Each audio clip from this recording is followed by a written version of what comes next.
Aujourd'hui, je vis dans un monde où ce qui divise les gens semble plus important que ce qui peut les rassembler.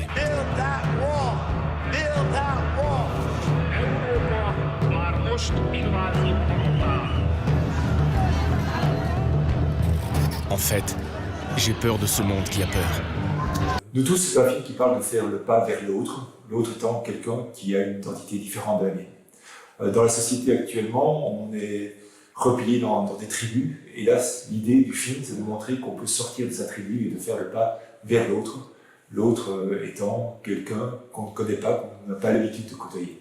Alors, la genèse du film vient d'un parcours plus personnel, c'est-à-dire qu'en 2009, j'ai décidé de complètement changer de vie professionnelle. Je suis devenu enseignant dans une école à Molenbeek, alors que j'étais chef d'entreprise. Voilà, donc c'était un changement assez radical que je voulais. Et j'ai rencontré une jeunesse issue d'immigration maghrébine, belge, que les médias dépeignent généralement comme des fauteurs de troubles, alors que moi j'ai trouvé ça une jeunesse qui était simplement des diamants bruts, qui ne demandait qu'à s'épanouir dans notre société. Et ce que j'ai constaté aussi en enseignant, c'est qu'il y avait un manque de connaissance totale entre les communautés qui vivent dans une même petite ville comme Bruxelles, où à 3 km de distance, les gens ne se côtoient pas, ne se parlent pas, et ont toute une série d'a priori les uns sur les autres. Donc d'abord, la genèse du film est venue de ce premier constat. Le deuxième constat, c'est que aussi à partir de la même époque, en 2009, j'ai été très souvent au Sénégal, où j'ai un certain nombre de missions là-bas. Et là, dans le petit village où je vis, il y a 75% de musulmans, 25% de chrétiens, et là, ils font tous ensemble. Et là, je me dis, mais comment c'est possible qu'eux, ils y arrivent? Comment c'est possible que dans ce village, je peux rencontrer des Pierre Moustapha? Alors, quand je rencontrais un Pierre Moustapha, il me dit, t'appelles Pierre ou Moustapha? Parce que chez nous, c'est compliqué, Pierre Moustapha. Ben, il dit, chez nous, on fait tout ensemble. Voilà. Et donc, je me suis dit, mais comment ils y arrivent, eux, et nous, on n'y arrive pas? Et puis, il y a eu des attentats. Les attentats de 2016, par un hasard, je me trouvais à la sortie de Malbec, et donc j'étais pris dans cet engrenage d'aider les gens qui sortaient du métro.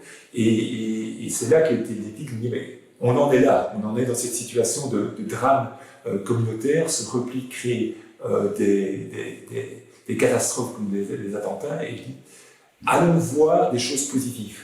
Parce que les médias sont trop dans la peur de l'autre, parce que c'est ce qui fait vendre, et les histoires plus positives, ça attire peut-être moins, mais si on les met bout à bout, peut-être qu'on peut commencer à dessiner, ou voir se dessiner un monde plus harmonieux et multiculturel néanmoins. Parce que je veux garder espoir, je suis parti à la rencontre de ces femmes et de ces hommes qui luttent contre le repli sur soi et le rejet de l'autre.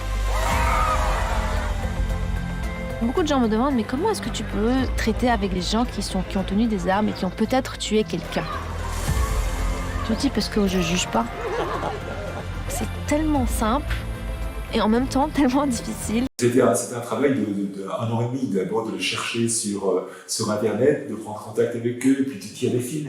Une histoire t'amène à une autre histoire, un personnage t'amène à un autre personnage, puis je suis parti en repérage en 2018 avec juste un caméraman et j'ai ramené de ces 6 pays 31 histoires différentes. Et puis là, il a fallu faire le tri. C'est évidemment le travail un peu délicat de se dire, mais qu'est-ce que je prends exactement? Et puis j'ai essayé de prendre des histoires qui me semblaient les plus inspirantes, dans lesquelles les gens pouvaient se retrouver dans les profils montrés. Et donc voilà, j'espère avoir fait les bons choix qui vont émouvoir les gens et surtout les inspirer à aussi faire le pas vers l'autre. Ah ben Amin Malouf, je suis fan de Amin Malouf depuis mon adolescence. Donc pour moi, ça a été une super rencontre. D'abord, ça a été 37 mails à lui écrire pour la fin. Je crois qu'il a craqué. Il dit, bon, venez me voir, parlez-moi de votre projet. Il a été, je crois, enthousiaste par rapport au projet. Il a en tout cas prêté sa contribution. On a pu aller réaliser un interview de plus de 2h30 avec lui.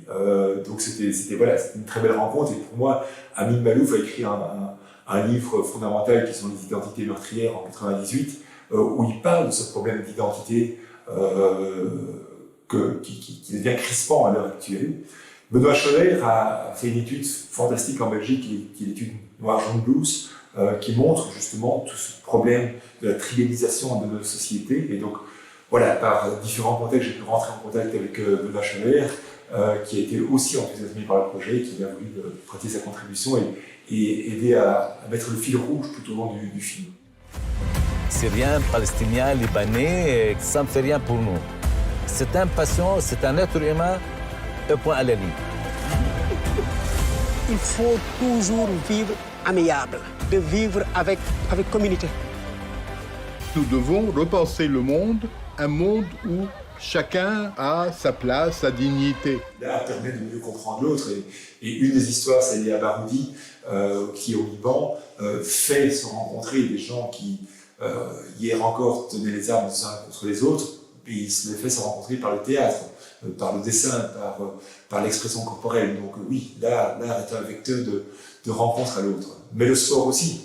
Et la première histoire montre que c'est par le sport que la rencontre de l'autre peut se faire. Je crois qu'il y a des générations qui à l'heure actuelle, sont enfermées dans cette peur de l'autre, qui ne vont pas même vouloir, de façon intellectuelle, faire le pas vers l'autre. Donc je crois que ce film s'adresse essentiellement aux jeunes générations. C'est un film qui a été construit aussi de façon assez pédagogique. On fait des étapes, on prend par la main, parce que je veux parler aux jeunes générations, et c'est à eux que revient la responsabilité de reconstruire une société multiculturelle, parce que, comme le dit très bien Malouf, la globalisation ou la mondialisation ne va pas revenir en arrière. Alors, on ne va pas chacun retourner dans son pays d'origine. On est dans un monde qui est fait pour être multiculturel, et on doit l'accepter. Et tant mieux que les jeunes générations fassent ce pas vers l'autre. I think that fear comes from ignorance. Go find somebody who is different from you. It will open up a whole new world to you. Tout le monde est famille. On est tous égaux, amul problème.